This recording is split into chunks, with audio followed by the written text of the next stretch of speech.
Ananta of this chapter is the most confidential knowledge. So we have covered 7th chapter, 8th chapter, and the title was not the most confidential knowledge. Why so?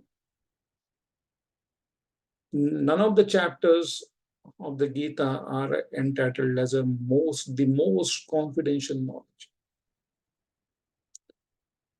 So there is one shloka in this chapter, Raja Vidya Rajaguhyam Pavitram Idamuttamam Pratyaksha Vagamam Dharmyam Susukham Kartum Avyayam. Some devotees, some scholars says that because of this shloka, the title is the most confidential knowledge.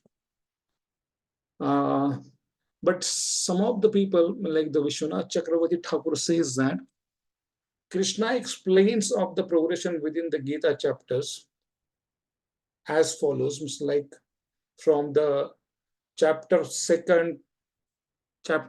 first is introduction to the Gita only. It is like Mahabharata only, the part of the Gita. Chapter 2 is talking about more of this, the soul, Sankhya Yoga. There are majority of the shlokas are talking about the Sankhya, 2.10 to 2.34 or 35.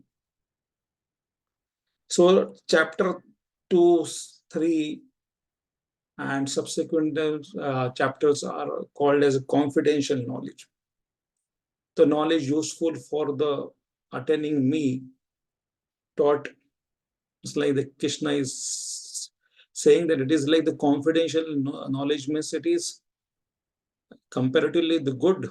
It's guhya, but it is not guhyatara, or it is not guhyatamam.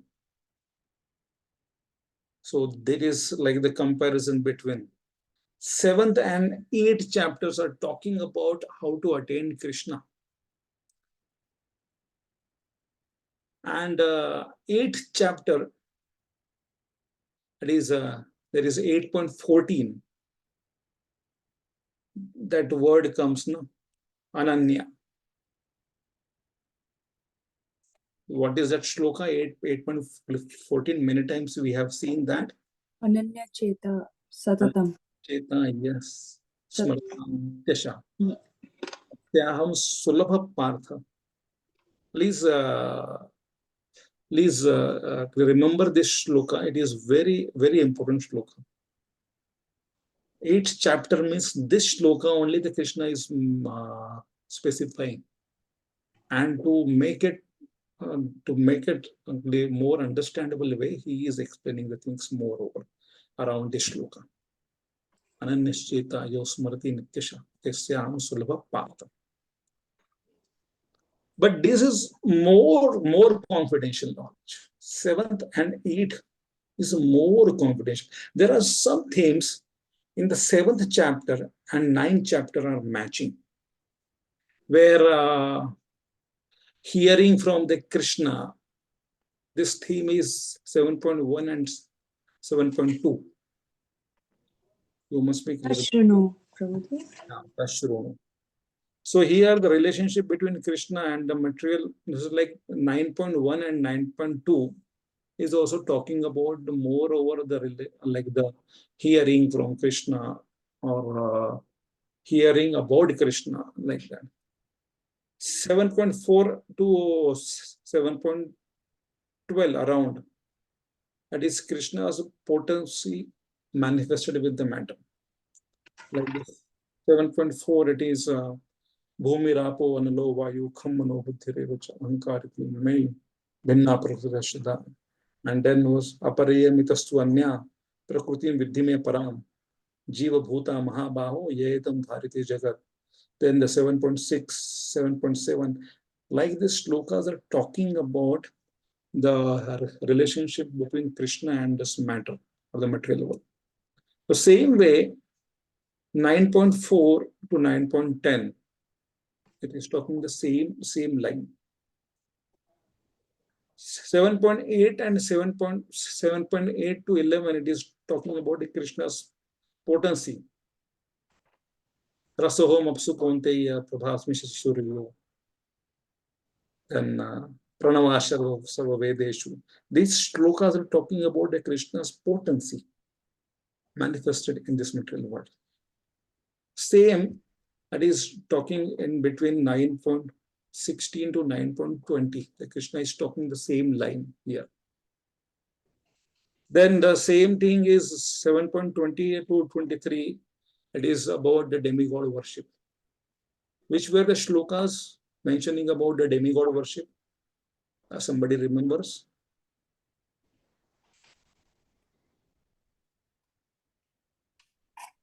7.29. It was like that. Kamasya sirta jnana apapadyante nirviva tam tam niyama sai prabhutya vidyamasura. 7.20 to 7.23. The Krishna is talking about a demigod worship. And like it is contrasted with the worship of the Supreme Personality of Godhead.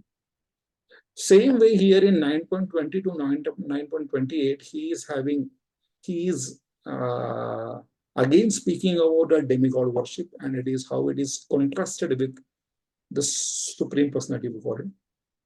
In 7.24 to 26,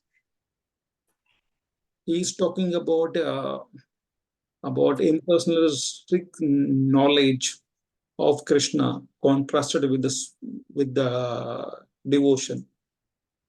And same way here, he is talking in 9.11 to 9.15, the impersonalistic idea or the impersonalistic knowledge. So moreover, there is a comparison between these two, 7th chapter and 9th chapter. But still, 9th chapter is more on the right side. 9th chapter is more why it is been called as the most confidential knowledge, and not the 7th chapter, because 7th chapter is somewhat mixed. 9th chapter here in 8th chapter 8.14, again I am asking the question, like I'm again asking the verse to make you understand more. 8.14, what is that? Ananya smrati nityashaha tasya aham sulabha partha.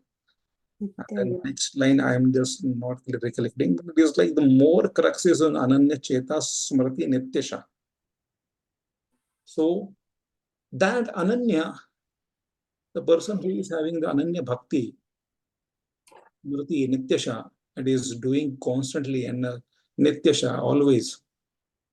That person, to that person I am easily available. Then the Krishna thinks that like there is some underlying dialogue. Even if Arjuna has not asked the question, but Krishna understand that in future, not Arjuna, but somebody else will ask the question. Better I can answer it right now, well before that. So what is how the Ananya Bhakti can be performed? How the Ananya devotion can be performed? Krishna says that I will be explaining through this chapter only.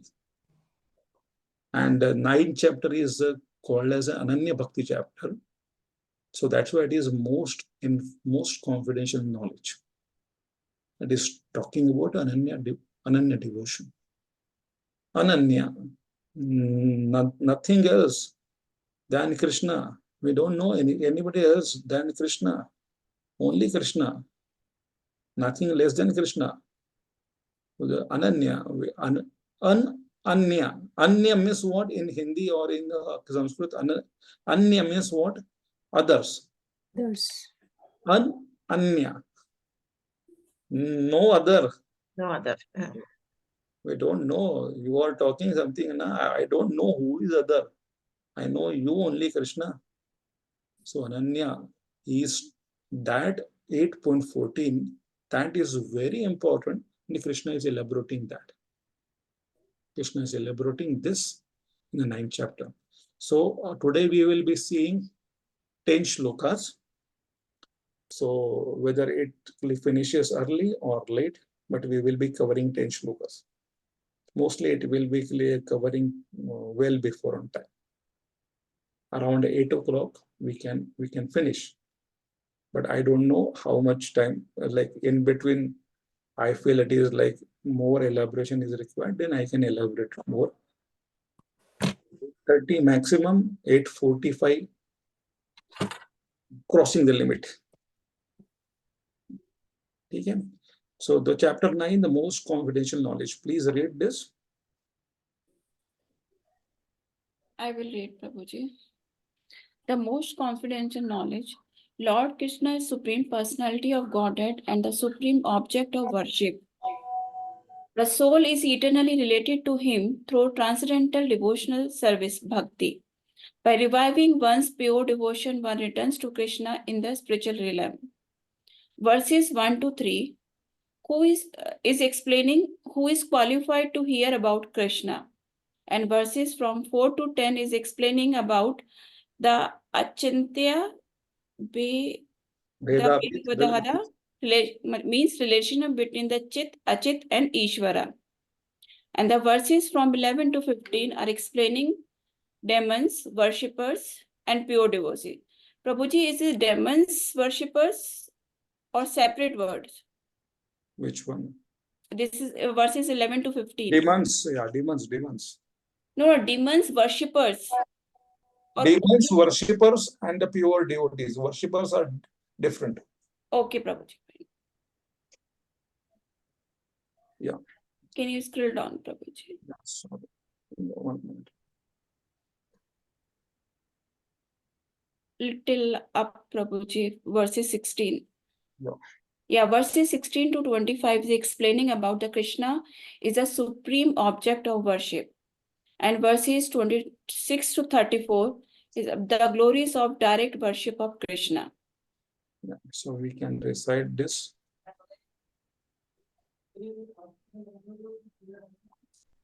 Oh, so.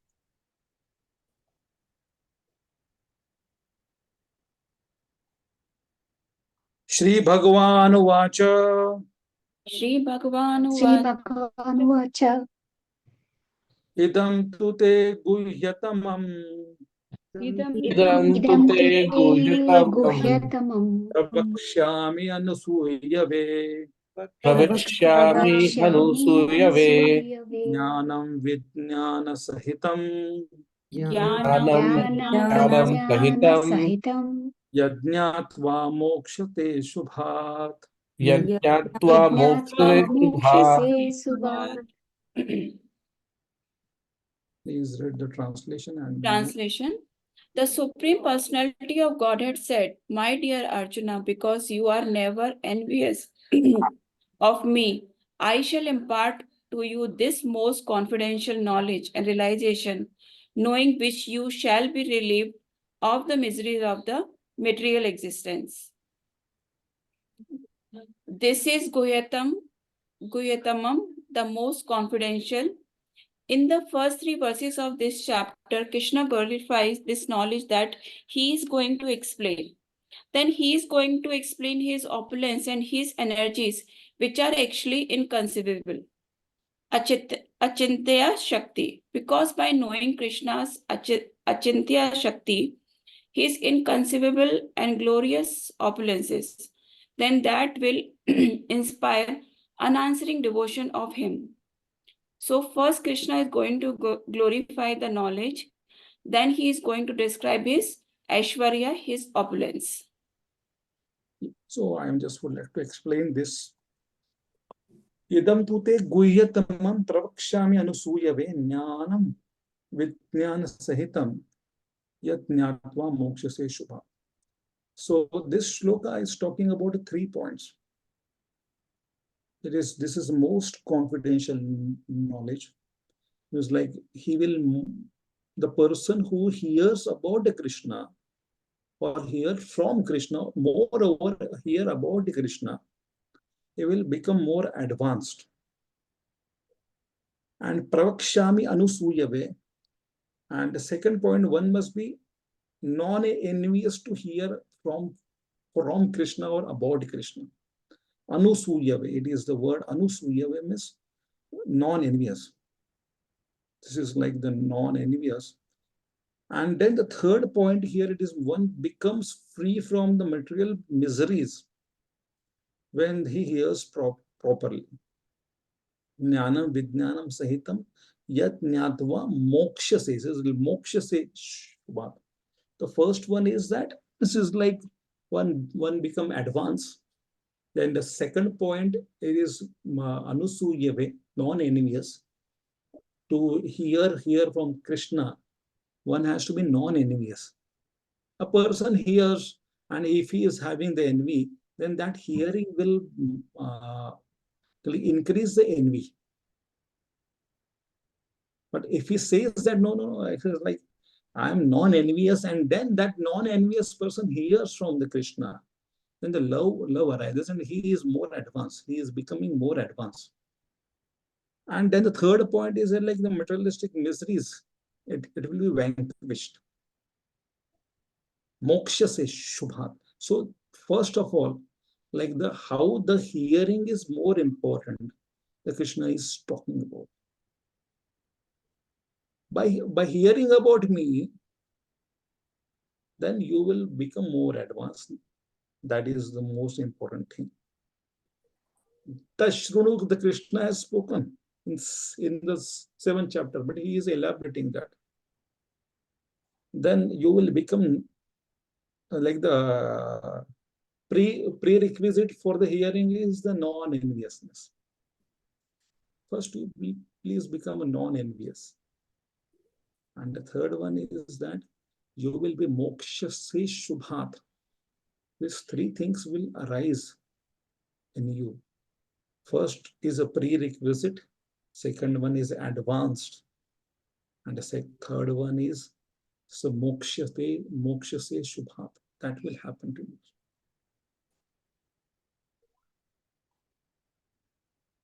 Rajavidya Rajaguhyam Rajavidya Rajavidya Rajaguhyam Pavitram idam uttamam Pavitram Pavitram idamuttamam Pratyakshaavagamam dharmyam Pratyakshavagamam dharmam Susukham kartum avyayam. Sukham Tum avyayam. Please read the translation and the commentary. Yes, Prabhuji. This knowledge is the king of education, the most secret of all the secrets. It is the purest knowledge, and because it gives direct perception of the self by realization, it is the perfection of realization.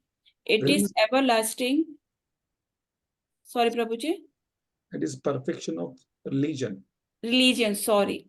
It is the perfection of religion. It is everlasting and it is joyfully performed.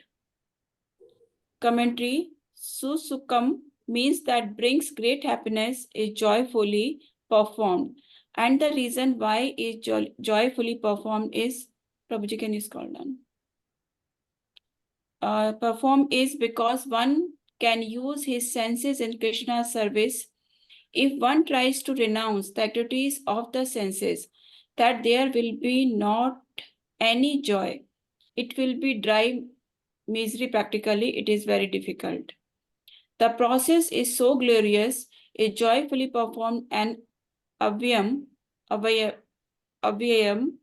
everlasting. It means that it will never go to perish. It is indestructible. This is the glory of this jnana, this knowledge, and this dharma, this religion that Krishna is going to describe.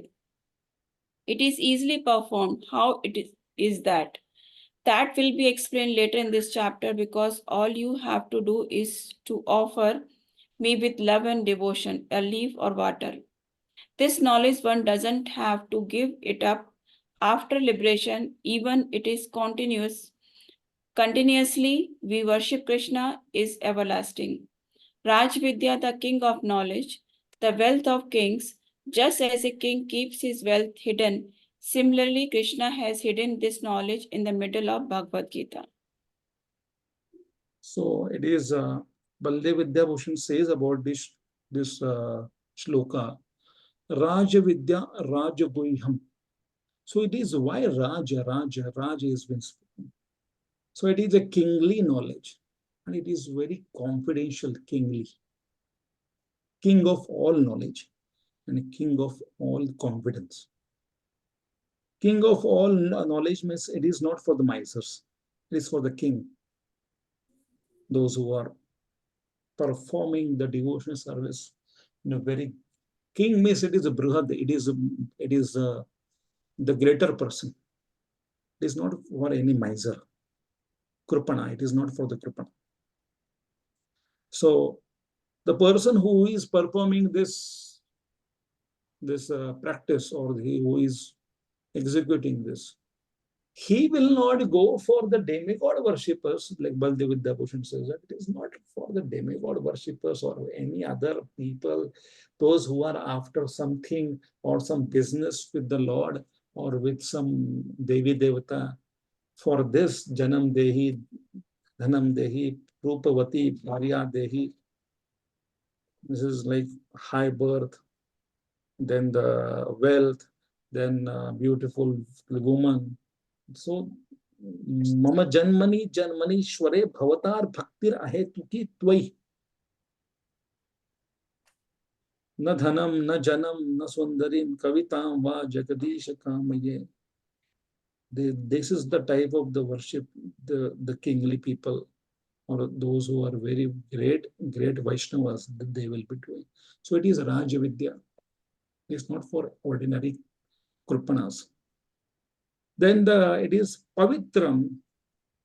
This knowledge purifies all 4 stages of sinful reactions. Then what is that? It is like there are the people, those who are doing the Falon Mukha Bhakti. Then it is Prarabdha, Aprarabdha, Kutam, and Vision. These are the sinful stages of the cycle.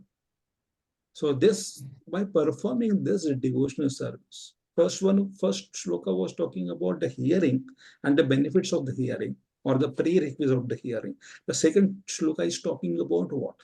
And it's talking about the Rajavidya, and is for the pure devotion service, Ananya Bhakti. Pavitram, idam uttamam, it is uttama. Adha, tama means it is what? It is ignorance. Tamaso mam jyotirgamayam. Mrityor mam amrutogamayam. So it will eradicates the tama. Idam uttama. Pratyaksha bhagavamam dharma. No need to talk more about it. Practice it.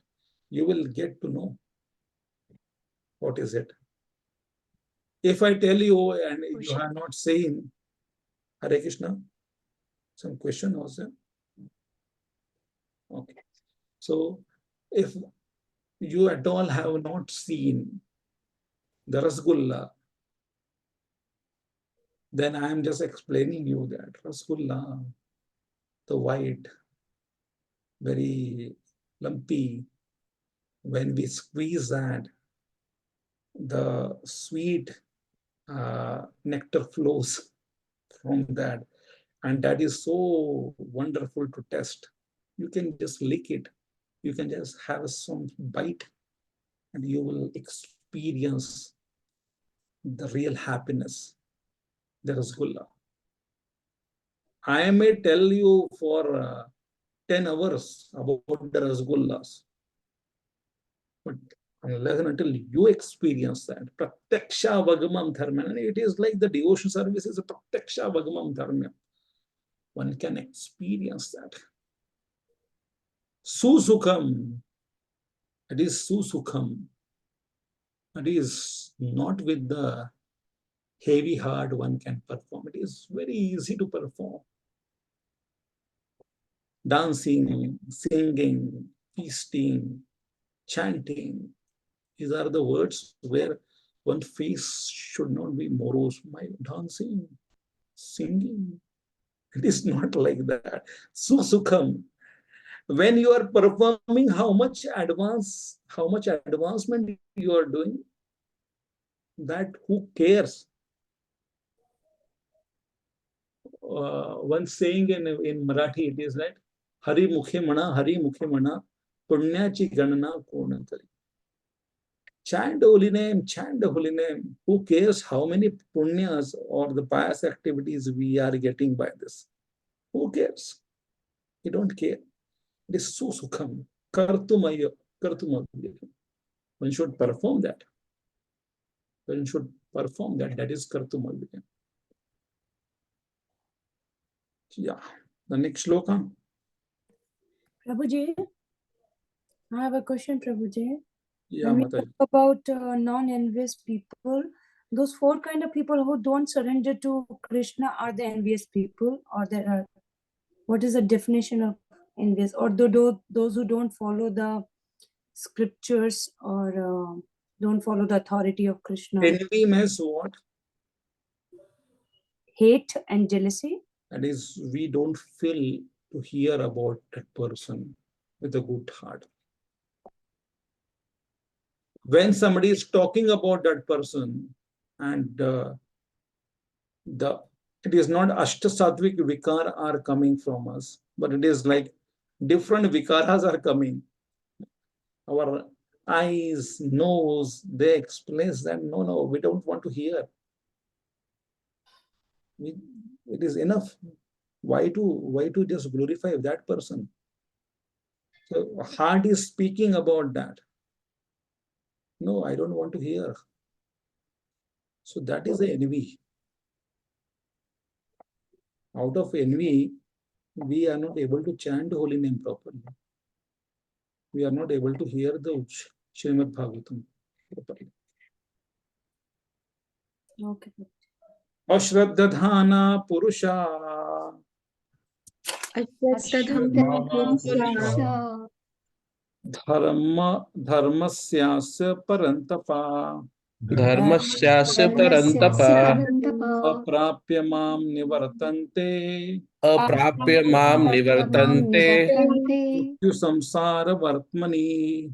mrityu samsara vartamani. Samsara Vardhamani. Yeah. Translation: those who are not faithful in this devotional service cannot attain me, O conqueror of enemies. Therefore, they return to the path of birth and death in this material world. Commentary: these verses answer the question: if this is joyfully performed, why then not everybody take it up? Those who have no faith in devotional service, they cannot attain Krishna.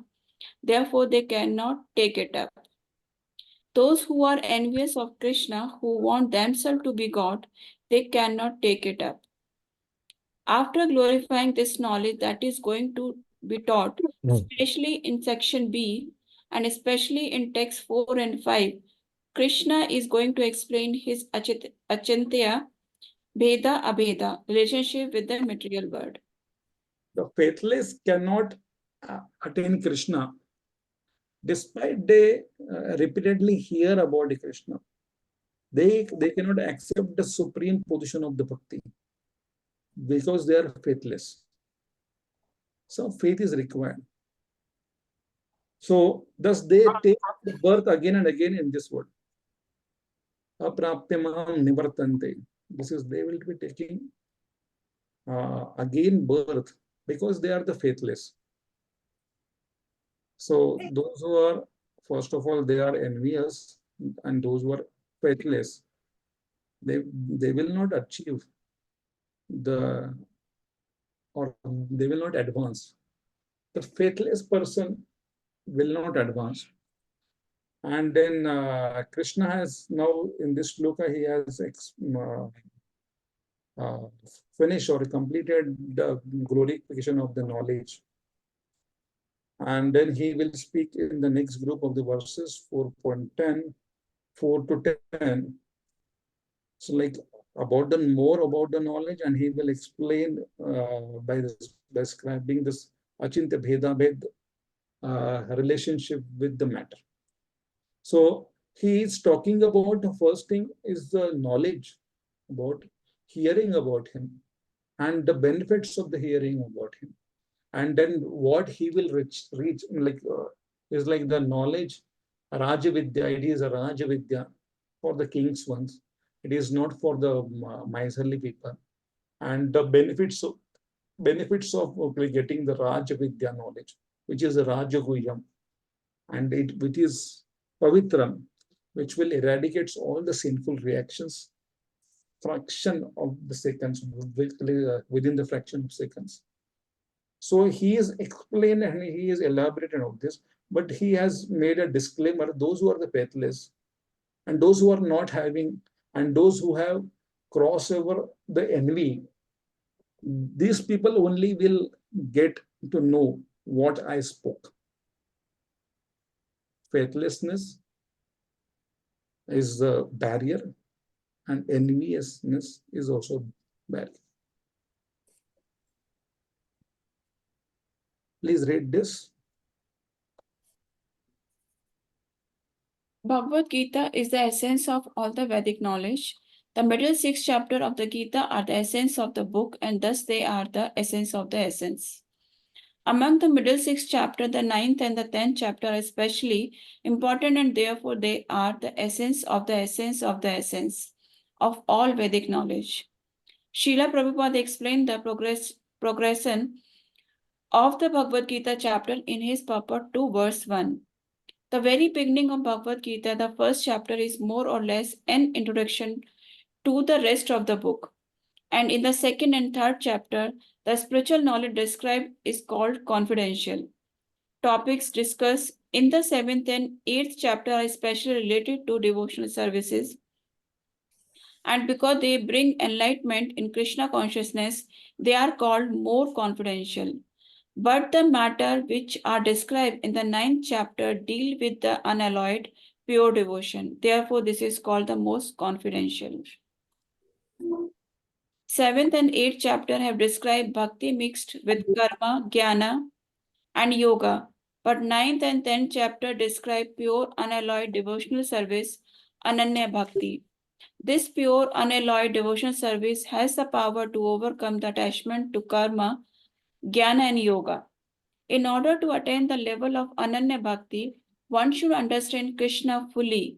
Therefore, in the chapter 9, the Lord describes his opulence, Aishwarya, which inspires devotional Uddipaka in the hearts of non-envious persons. It is important to note that the 9th chapter of Bhagavad Gita is meant especially for those who have already accepted Sri Krishna as Supreme Personality of Godhead. In other words, it is meant for devotees. If one does not accept Sri Krishna as a supreme, this 9th chapter will appear to him as something different from what it actually is. The opening verses of chapter 9 are similar to the opening verses of chapter 7. In both places, the Lord stresses the importance of hearing from him. The Lord explains that The Lord explains that the non-envy of him is the requirement for receiving confidential knowledge. Envy and faithlessness are disqualifications of understanding Krishna. Envy is defined by Srila Baladev Vidyabhushan as the proclivity to find fault even where there are only perfect transcendental qualities. Spoiled by this wrong attitude, even the most erudite scholars write on Bhagavad Gita very inaccurately. Because they are envious of Krishna, their commentaries are useless. In verse 1, Sri Krishna says that because Arjuna is never envious of him, he is instructing him this most confidential knowledge and realization, which will relieve him of the misery of material existence. The word jnana in verse 1. Hare Krishna Prabhuji.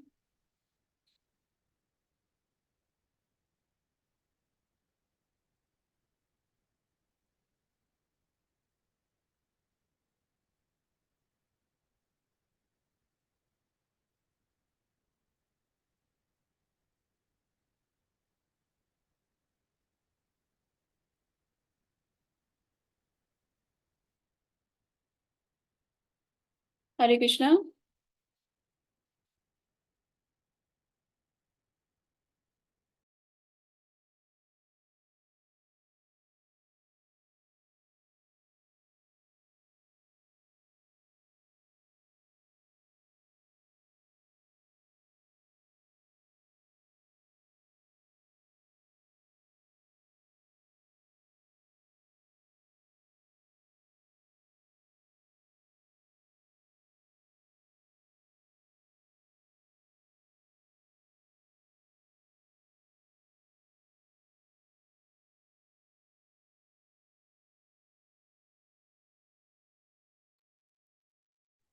हाँ मेरा class चालू है, मैं बाद में आता हूँ, just 5 minute, ये 8:30 बजे.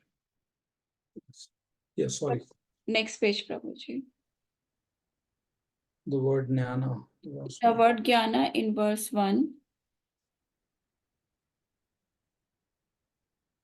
Vidya in verse 2 and dharma in verse 3 refer only to pure devotional service, which consists of 9 Angas. angas: hearing, chanting, remembering, serving, worshipping, praying, obeying, maintaining friendship, and surrendering everything.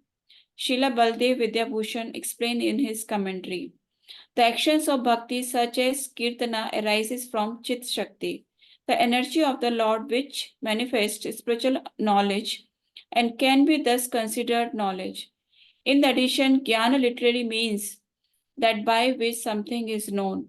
Since the Lord is known as by bhakti, bhakti is called jnana. This special type of jnana is different from the well-known jnana described before. The jnana described in the first 6 chapters of the Gita is in the mode of goodness. It teaches that. From where? It teaches that we are not the material body, but the spirit soul. The jnana described in chapter 9 is beyond the modes of material nature because it reveals the spiritual activities of the soul. If we are mistaken about our identity, sambandha, we will also be mistaken about our activities, abhidaya. Simply to understand that a living entity is not material is insufficient. We must understand our original position as Krishnera Nityadasa. Action based on this perfect knowledge, spiritual activity is work in Krishna consciousness. This knowledge about the spiritual activities of the spirit soul is the king of education, the most secret of secrets. It is the purest, and because it gives the direct perception of one's constitutional position, it is the perfection of religion. It is everlasting and joyfully performed. This particular type of jnana is the king of education because it is the essence of All knowledge that can be derived from the study of the Vedas and different kinds of philosophy. It is sovereign over all others, and all other knowledge is subject or relative to it. It is both jnana and vijnana, theoretical wisdom and scientific knowledge. It is the most confidential because it elucidates the transcendental activities of the soul. It is the purest because it purifies the result of all sin without the support of any other process. It awards direct perception of the Lord and direct experience of one's constitutional position as Lord's external servant. It is the perfection of religion because all religion must culminate in pure devotional service. It is so potent that even without performing the regular religious procedures, it can rise one to the highest perfection.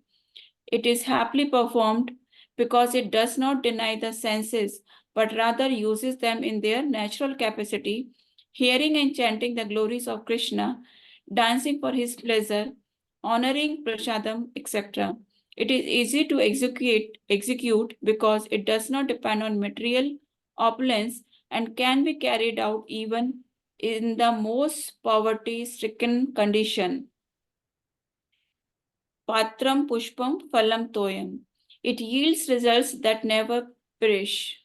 It is eternal because it does not end after attaining perfection. Real devotional service actually start on the liberated platform. According to Srila Vishwanath Chakravarti Thakur, verses 3 answer the question, if this dharma is so easy to execute, who will remain in this world? A similar question is posted by Srila Sukadev Goswami in Srimad Bhagavatam, Canto 2, 3rd chapter, 12 verses. Transcendental knowledge in the relation with the Supreme Lord Hari is knowledge. Knowledge resulting in the complete suspension of the waves and whirlpools of the material modes. Such knowledge is self-satisfying due to its being free from material attachment, and being transcendental it is approved by authorities who could fail to be attracted. The answer is, those who are not faithful in devotional service do not attain Krishna. They return to path of birth and death. Chaitanya Charitamrita defines faith as the complete conviction that simply by serving the Supreme Lord Sri Krishna, one can achieve all perfection. Faith is developed by association with devotees. However, the unfortunate people cannot develop faith in God even after hearing all the evidences of the Vedic literature from great personalities. They think that the statements in the scriptures glorifying bhakti are simply exaggerations, and in this way they reject the authority of Bhagavad-gita. Those who do not have faith in Bhagavad-gita cannot have any connection with Krishna, and because they have no relation to him, they remain in the cycle of birth and death. Thus, faith is the most important factor for advancing the Krishna consciousness. Verses 1 to 3 contain all the aspects of Anubandha Chatursasya, the four essential elements of a book. First, the qualification of the person who may study the book. He should be Suyo, the non-envious of Krishna. Second, the connection, the sambandha between the book, its subject, the student, and the goal. By understanding and applying the process of pure devotional service, one will attain self-realization. This process is not different from the goal. Third, the subject itself, the king of education, the most confidential knowledge. Fourth, what the reader will gain by reading the book, the serious student will be relieved of the miseries of material existence and will directly experience the absolute truth. So it is Anubandha Chatushtaya. The whole book, the Bhagavad Gita, this comes under this category. If you would like to just say that, this is like what is there in the Bhagavad Gita and how one can understand Gita. The first one is like, you please be non-envious to Krishna. Then only you will understand what he is speaking. Then what is there in the book? Its subject, the student, the goal. By understanding and applying the process of pure devotional service, one will attain self-realization. Self-realization is the goal. Pratiksha Vagamam Dharmam Susukam Kartumavyam, and one should do. And the first shloka is only speaking about that the goal is to go beyond this world. The third one is the subject itself, the king of education. It is the most confidential knowledge. The fourth one is that what the reader will gain by reading this book. Susukham, then it is very easy to perform it. So like the devotional process is very easy to perform. Then he will be going beyond this, the material body, the birth, old age, disease, and death, moksha, and then Rajavidya, Rajaguyam, Pavitram, then he will be eradicated or free from all the sinful reactions. So there are many things which is the goal. And then the connection has been explained. Then the qualification also been told. So this, like the Gita, what it will offer, that is there in 9.1 to 3. That is called Anubandha Chatushtaya. Yeah. Krishna's Achintya Bhedabhed relationship to the material world. Krishna pervades, creates, and annihilates the entire cosmos through his material energy. Although Krishna is the supreme director of the world, like the material world, nevertheless moves independently, and Krishna thus remains neutral and detached. The text 4.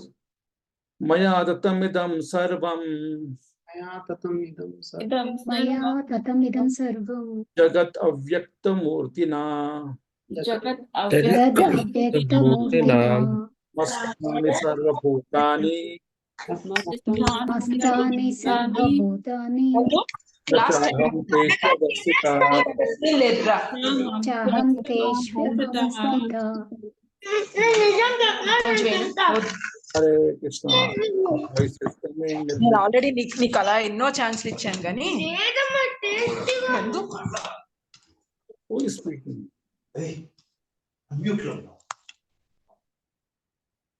Lakshmi Mansa Mataji, your voice is coming. A translation and commentary, please read. Shall I read, Prabhuji? Yeah. By me, in my unmanifested form, this entire universe is pervaded. All beings are in me, but I am not in them. Commentary. By Krishna's unmanifested form, he is pervading everywhere. And because all living beings are situated in the material world, everything is situated in Krishna. Krishna is explaining his relationship to the material world, that the material world is resting upon his energy, but he is aloof. He is the source of the material world. He maintains it, but yet he is aloof. With verse 4, the Lord begins the description of his opulence, Aishwarya, which inspires devotion in the hearts of the non-envious persons. Krishna creates, perverts, and annihilates the entire cosmos through his energy. Although he is the supreme controller, the material world nevertheless functions independently, and he thus remains neutral.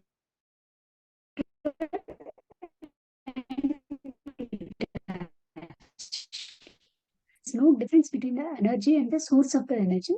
In one sense, he is personally present everywhere.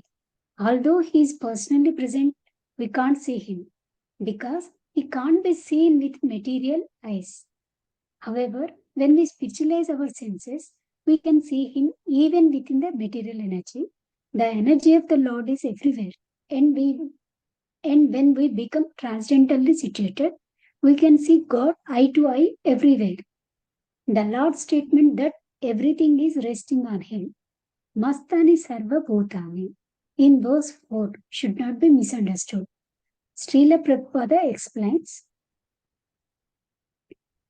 the Lord is not directly concerned with the maintenance and sustenance of this material manifestation. Sometimes we see a picture of Atlas holding the globe on his shoulders. He seems to be very tired, holding this great earthly planet. Such an image should not be entertained in connection with Krishna's upholding this created universe. So it is not like Krishna is a tired one now, like holding the Atlas. Masthani Sarva Bhutani, somehow or other, I am just doing that. There is a process, like Krishna says that I am not doing this. Through my energies also, it is Masthani Sarva Bhutani. It's like the Ananta Shesh is there. Ananta Shesh is holding this whole universe on his hoods. Where am I in picture? But that Ananta Shesh, I am giving the energy, I am giving the power. Similarly, in this verse, Avyakta Murtina, this word is come. Jagat Avyakta Murtina. What is Avyakta Murtina? Krishna explains that although his form is ever present, but it is not manifested in front of us. We cannot see it. Are we seeing the manifested form of the Krishna with the playing the flute? It is like the Krishna comes in the Naam, Krishna comes in the form of Prasad, Krishna comes in the form of the Murtis, Krishna comes in the form of the deities. Krishna comes in the form of the Srimad Bhagavatam. But the form of the Krishna, the real form of the Krishna is still unmanifested to us. To confirm this point, Srila Prabhupada always used to say about that. He used to say that Atak Shri Krishna Namadi na bhaved grahya indriya. Sevan mukhe hi jiva swayam eva sprusitam. So how to achieve that? How to see that form? Sevan mukhe hi jiva swayam eva sprutadya. By worshipping, by serving him. Sevan mukhe hi jiva swayam eva sprutadya. Then the Krishna will manifest himself to the living entities like us. So this is the process. Avyakta Jagat Avyakta Murtina. To all the Jagat, I am Avyakta still. I'm Avyakta. I'm not Vyakta. But how the Avyakta will come in front of us in the Vyakta form? Sevan Mukhe hi Jivan, when we will be doing some services. Do not try to serve, see Krishna, but try to serve Krishna such a way that Krishna would like to see you. So the famous story comes about that Bhakti Siddhanta Saraswati Thakur, once he was giving a lecture, and he is one of the disciple, sannyasi disciples, thought of them. Now it is like the darshan opening time of the Lordship is there, so I will take the darshan and will come back for the katha. Then he went, he took the darshan and he came back. And Bhakti Siddhanta Saraswati Thakur chastised him and says that you have done the enough eye exercise. Have done the enough eye exercise. Here the katha is happening. Okay, who is speaking? Dandot Pranam in office.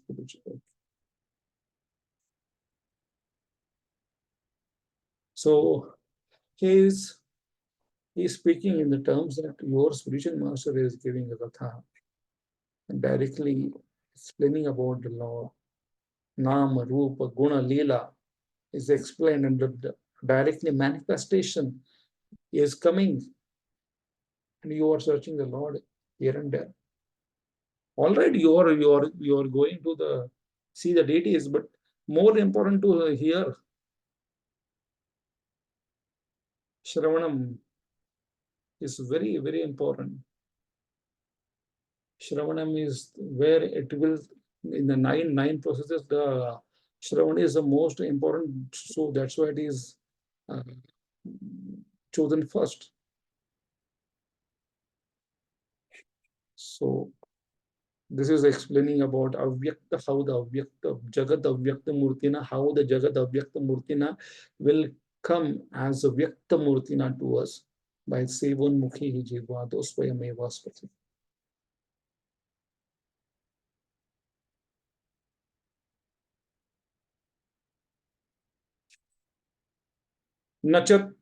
Nachamatstani Bhutani Nachamatsthani Nachamatsthani bhutani bhutani Pashyame Yogam Aishwaryam pashyame yogam aishwaram Bhuta Bhrannacha Bhutastho bhutavannanacha bhutastho Mamatma Bhuta Bhavana. Mamatma Bhut Bhavana. bhavana. Please read. And yet everything that is created doesn't rest in me. Behold my mystic opulence. Although I am the maintainer of all living entities, and although I am everywhere, I am not a part of this cosmic manifestation. For myself is the very source of creation. Commentary. Not only Krishna says, they are resting on me, but I am not in them. But he continues, although I am not in them, yet everything that is created doesn't rest in me. Before he said that everything in me, and now he says everything that created doesn't rest in me. Mysteriously enough, although everything is in Krishna, they are not in Krishna because he is somewhere else. Everything is in him, but everything is not in him because he is somewhere else. That is contradictory. Therefore, this is called Achinta Shakti. Arjuna asked the question, how is it possible? It seems like you contradict yourself by these two verses. And Krishna answers, yes, this is my Pashyame Yogam Aishwaryam, my mystic opulence. Although everything is resting, because Krishna is completely separated, even though everything is resting in him. All that, Prabhuji, can you scroll? Although everything is resting, because Krishna is completely separated, even though everything is resting in him. All that is resting on him is not a burden on him at all, because he is separated. This is Krishna mystic opulence. He is completely somewhere else in the spiritual world, yet everything is resting on him, in his energy. But he is completely aloof, but everything is resting on him. To help us to understand this contradiction and this mystic, Achintya explain of how Krishna relates with this material energy. In text 6, Krishna gives an example. To keep us from making such a mistake, the Lord explains in verse 5 that everything doesn't rest on him in the way a materialist might think. Krishna is not directly involved in the maintenance of the material world. Everything is done simply by his will, through his energies, Satya Sankalpa Shakti. Thus, all beings rest on Krishna's energy, and yet he is aloof. Although he creates and maintains the material world, he doesn't associate directly with it. Everything depends on him, but he is independent of everything because he is not attached. Since the Lord is the embodiment of pure transcendental mellow, he prefers to stay aloof from the material energy and the materialistic living entities. Thus, they are not actually in him, but are rather supported by his energy. On the other hand, the Lord is attracted by his pure devotees and is eager to be involved in loving reciprocation with them. Therefore, later in this chapter, he declares that his devotees are truly in him. I envy no one, nor am I partial to anyone. I am equal to all. But whoever renders service unto me in devotion is a friend, is in me, and I am also a friend to him. Bhagavadgita 9.29. Thus, in verse 4, the Lord says, Matslani sarva bhutani. All beings are in me. In verse 5, he seemingly contradicts himself by saying, Nacha matstane bhutani.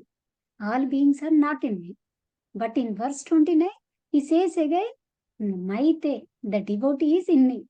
These apparent contradictions are actually Krishna's mystic opulence, Yogam Aishwaryam. Although he is the maintainer and he is everywhere, he is not a part of the creation.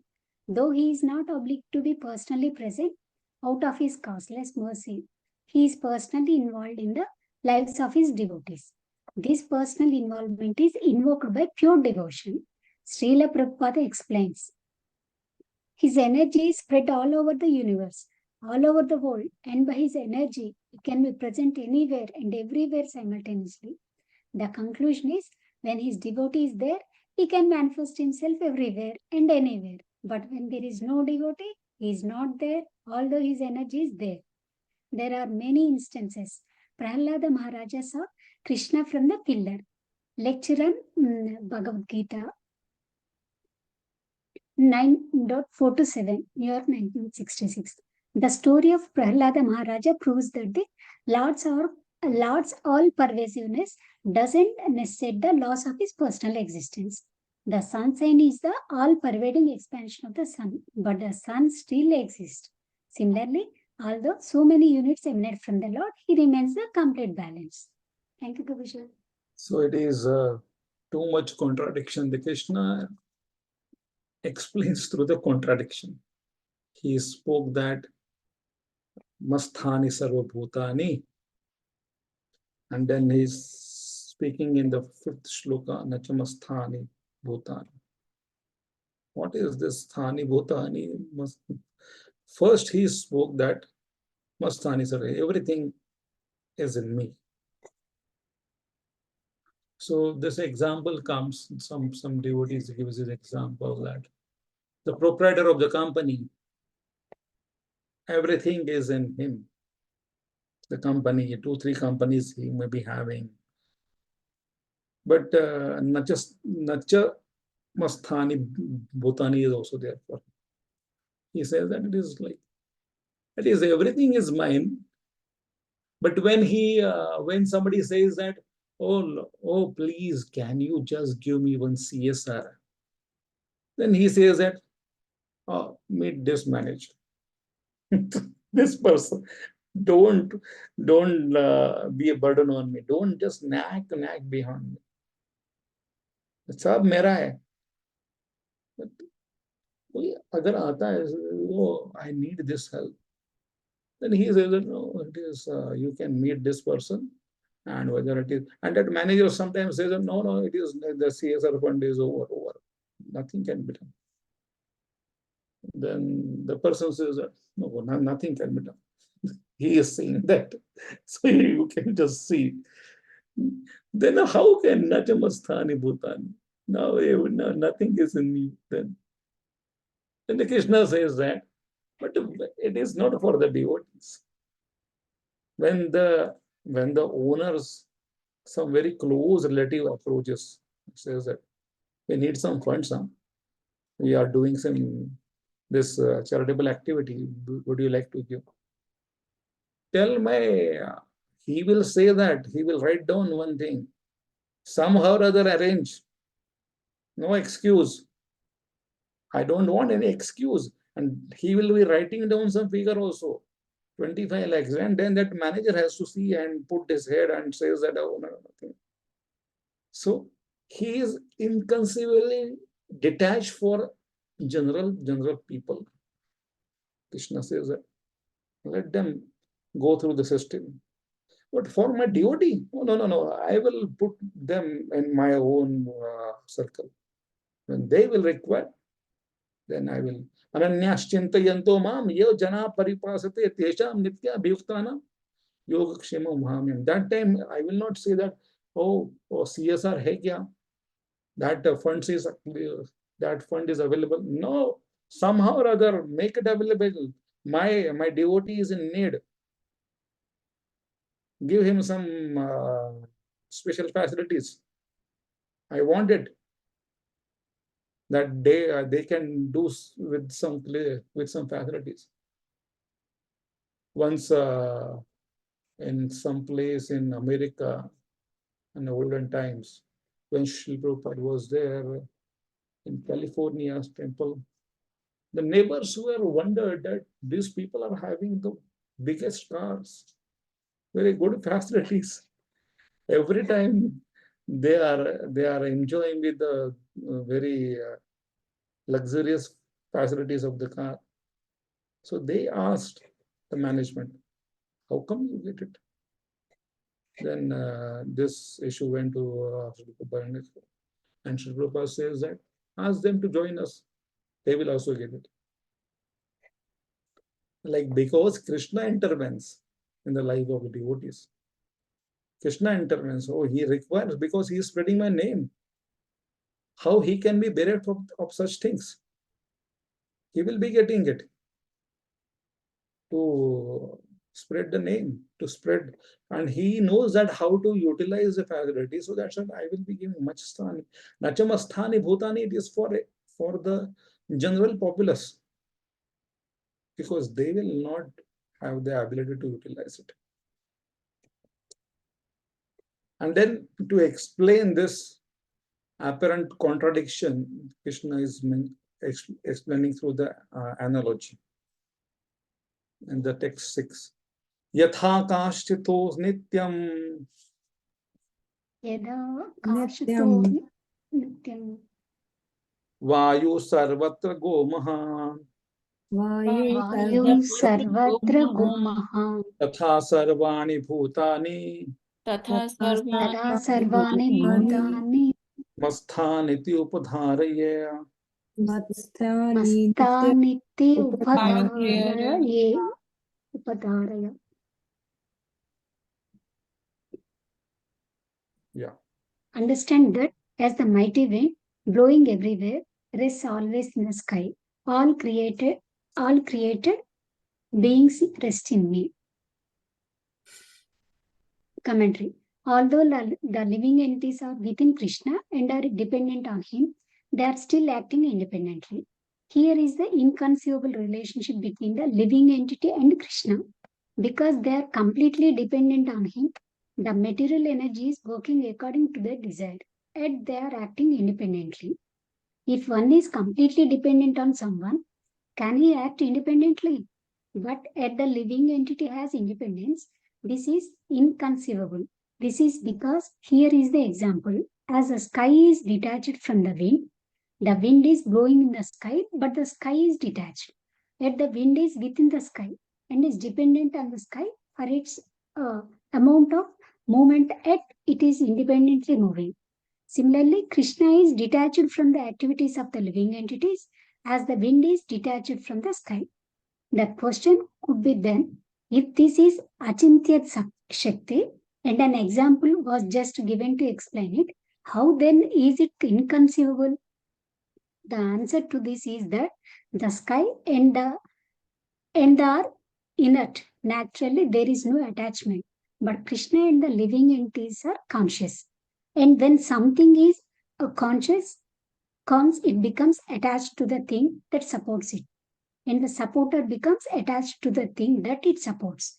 Just like in a mother-child relationship, because there is consciousness, they naturally become attached to each other. But Krishna is not attached.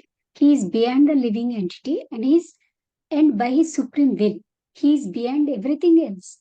Despite the fact that the relationship between the support and the supporter is there, despite the fact that Krishna is the seed-giving father of all living entities. He is completely aloof. Everything is reposed in him, resting in him, supported by him, and he is conscious, and the living entities are conscious. Yet he is completely detached from all the things. He is completely independent, and the living entity is acting independently, but yet he is completely dependent on Krishna. Krishna tried to get out of it in chapter 5 by saying, I am not doing anything. It is a material nature that is doing everything. But yet Krishna is the cause of the material nature. He is Sarva Karana Karanam. But yet he is completely detached. He is in the spiritual world, but yet everything is resting on him. Srila Prabhupada explains in this purport, for the ordinary person, it is almost inconceivable how the huge material creation is resting in him. But the Lord is giving an example which may help us to understand. The sky may be the biggest manifestation we can conceive. And in that sky, the wind or air is the biggest manifestation in the cosmic world. The movement of their air influences the movements of everything. But although the wind is great, it is still situated within the sky. The wind is not behind the sky. Similarly, all the wonderful cosmic manifestations are existing by the supreme will of the God, and all of them are subordinate to that supreme will.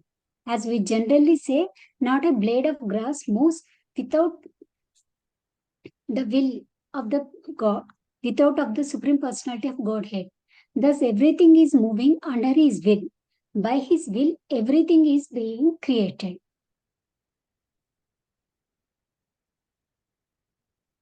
Everything is being maintained. Yes. Thus, everything is moving under his will. Everything is created. Everything is being maintained and everything is being annihilated. Still, he is aloof from everything, as the sky is always aloof from activities of the wind. Although the sky is independent, everything is resting upon it. And although the Lord and the living entities are conscious, to help us understand his inconceivable relation with his energy, the Lord presents an analogy in verse 6. As the wind, although blowing everywhere, still always rests in the sky. So everything rests in Krishna. Everything is moving under the will of the Supreme. By his will, everything is being created, maintained, and annihilated. Still, he is aloof from everything, as the sky is always aloof from the activities of the wind. By this example, we may get an idea how the living entities can be simultaneously independent and dependent on the Lord. They are independent to serve the Lord, directly or indirectly. But in both cases, their scope of action is determined by the Lord. In his commentary to this verse, Srila Vishwanath Chakravarti Tagore raises and answers a question. But the Lord has said that his powers are inconceivable. Pashyame yoga aishwaryam. How then can these powers remain inconceivable if they were just made conceivable with the conceivable example explaining them? The sky is non-attached to the wind, which is contained within it. Because the sky and wind are unconscious matter and matter doesn't form attachments. However, only in one case does living spirit remain non-attached while living in this world and controlling it, and that is in the case of Supreme Controller. In this way, the inconceivability of the Supreme Controllers being non-attached is established. The example of the non-attached sky is nonetheless offered in order to give ordinary people an opportunity to begin to understand this subject. Ishvara maintains and controls. Ishwarya maintains and controls Chit and Achit, but he is not attached to them. Therefore, Chit and Achit can't affect him. In verses 4 to 6, Krishna discussed his involvement in the maintenance of the material world. In verses 7 to 8, he will explain destruction and creation. Yeah. So the verse 7, it is about the destruction and the creation, not about the maintenance has been explained now. Now the destruction and creation.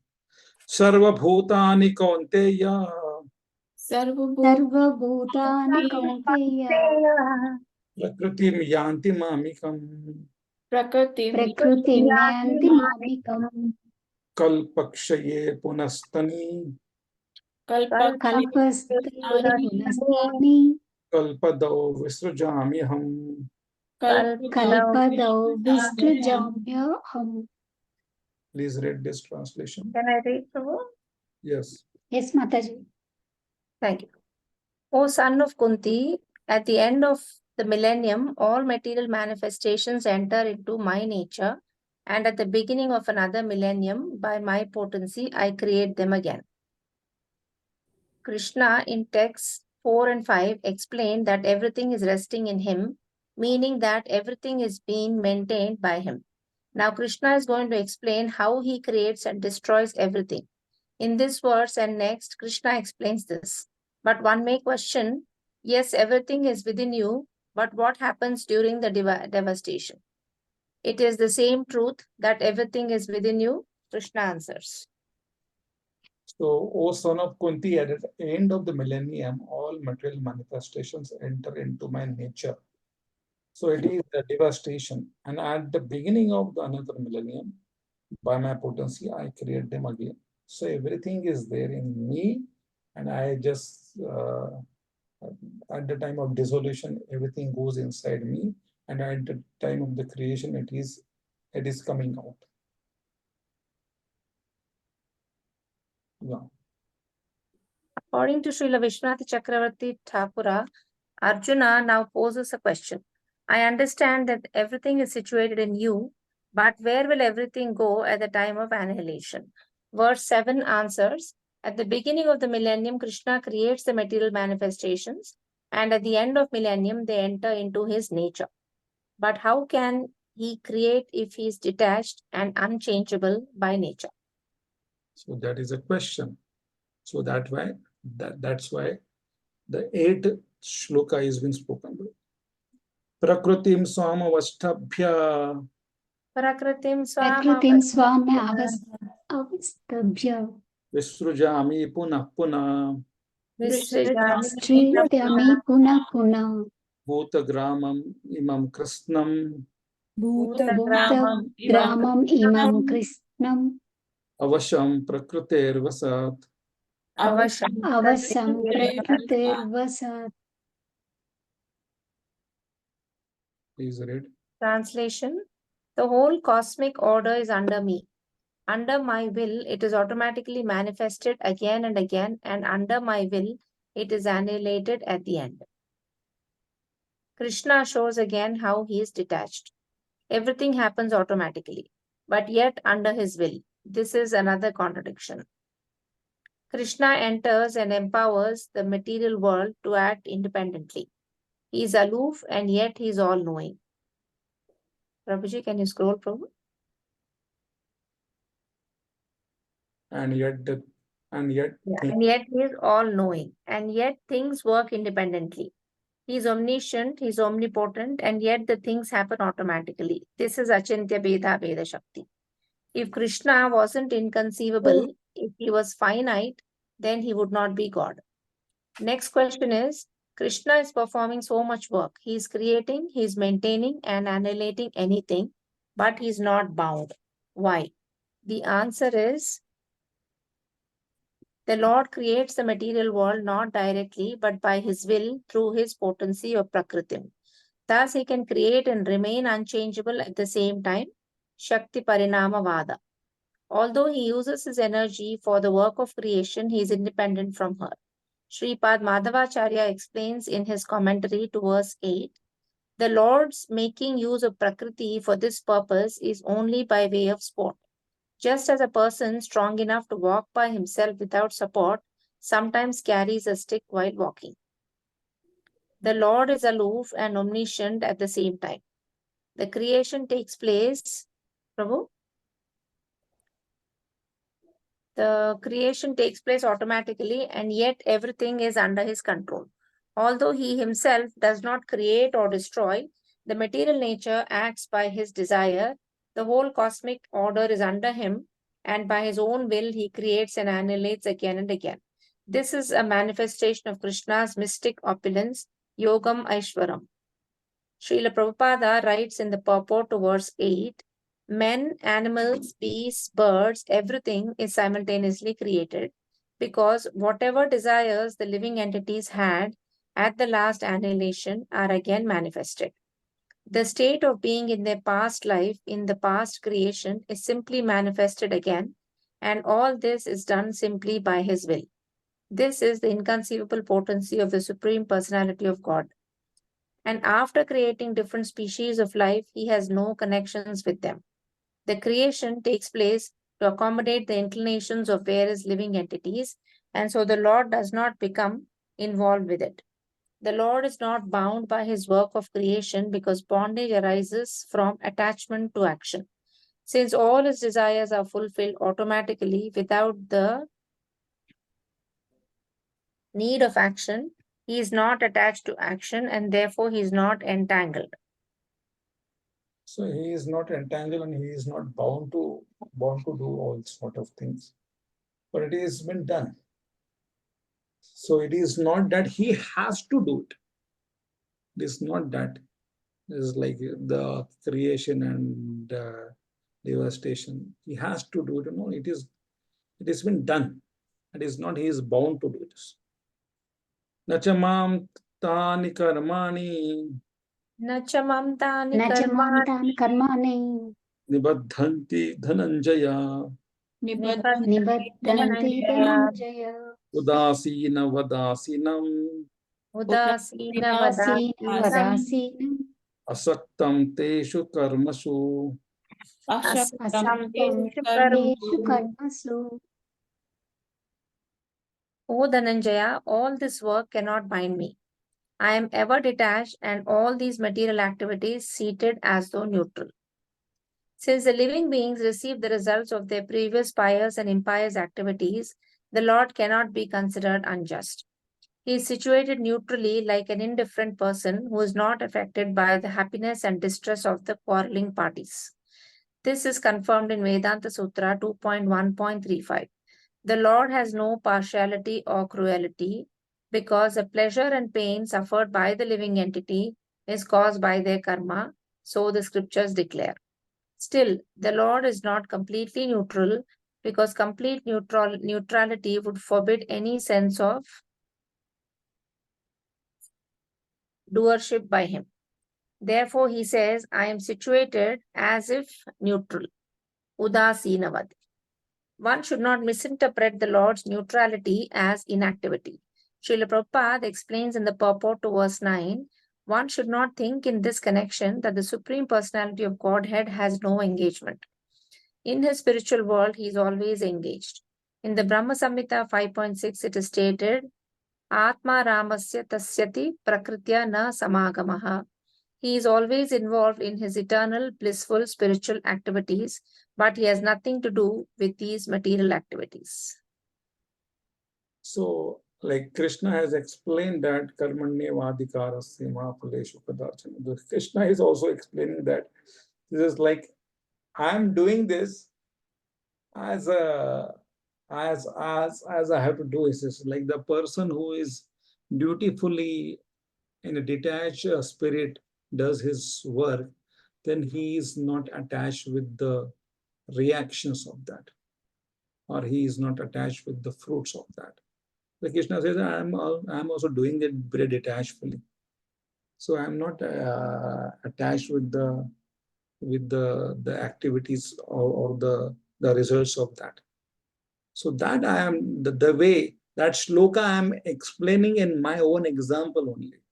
So what the shloka karmanye vadhikaraste, that Krishna is mentioning that I am doing this thing. I am also doing it. It's very dutifully I am doing it. In a detached manner I am doing it. So 9.9 is the answer that Arjuna might ask, are you doing the same thing? Who is the example for that karmanye vadhikarasya? Krishna is speaking in 9.9. I am the best example for this.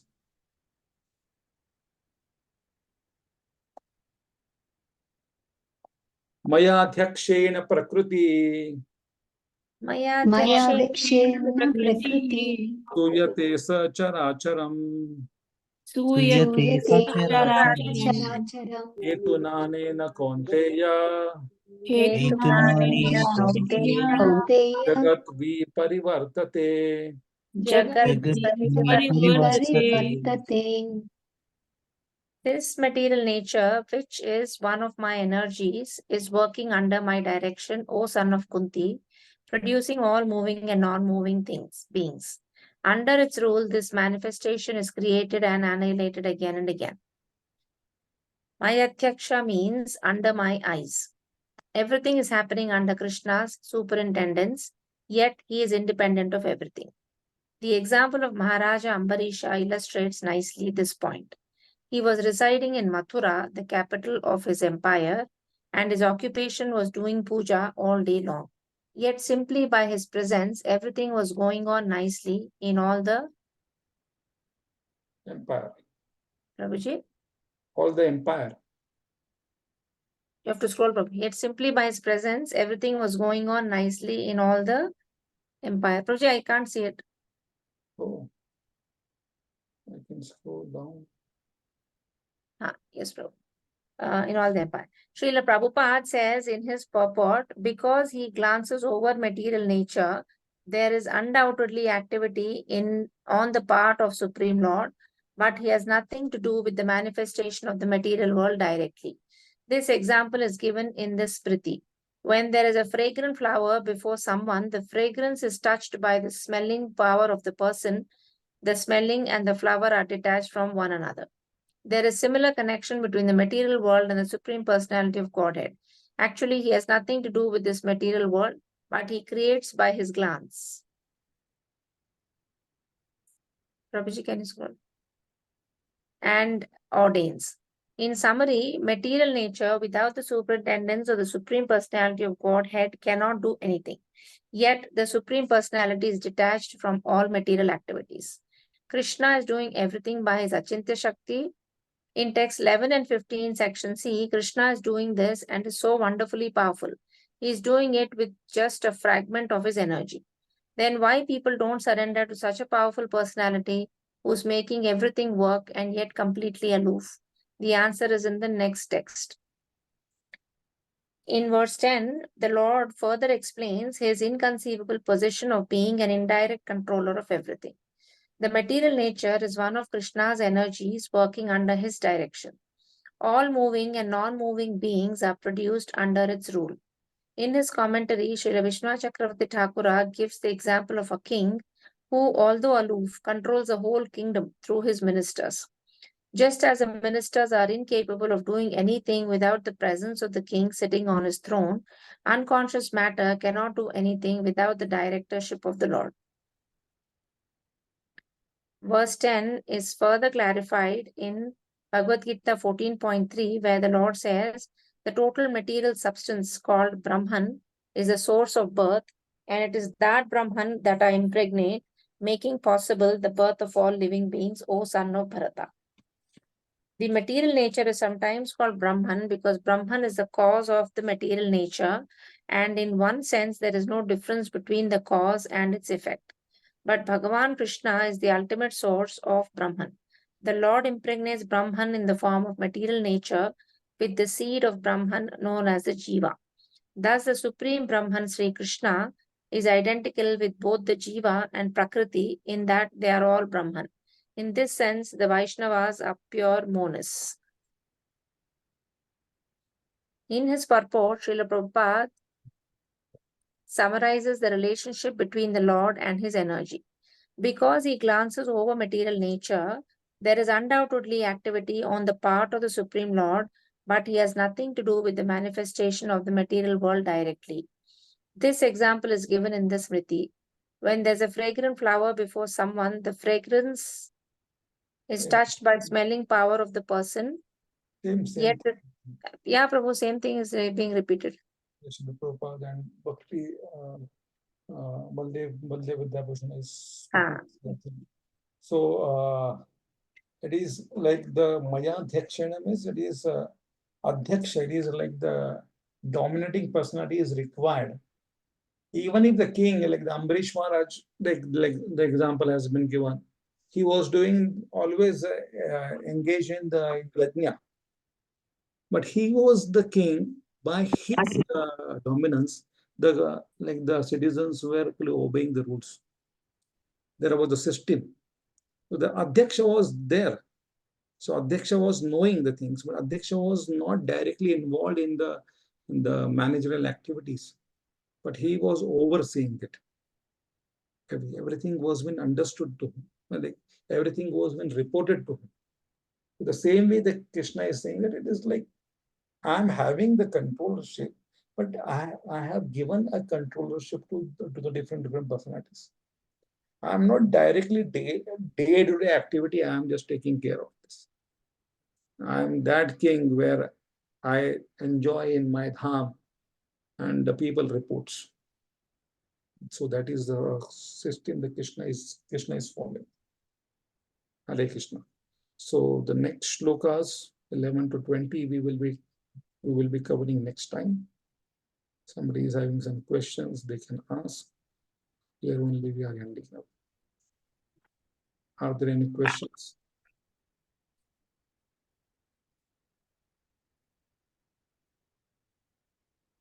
Hare Krishna. Srila Prabhupada ki jai, Nitai Gaur Premanande. So on Thank you. Friday we are Thank you. meeting. Hare Krishna, Prabhuji. Hare Krishna. Krishna Prabhupada, Thank you, Prabhuji. Hare Krishna. Thank you. Pranam.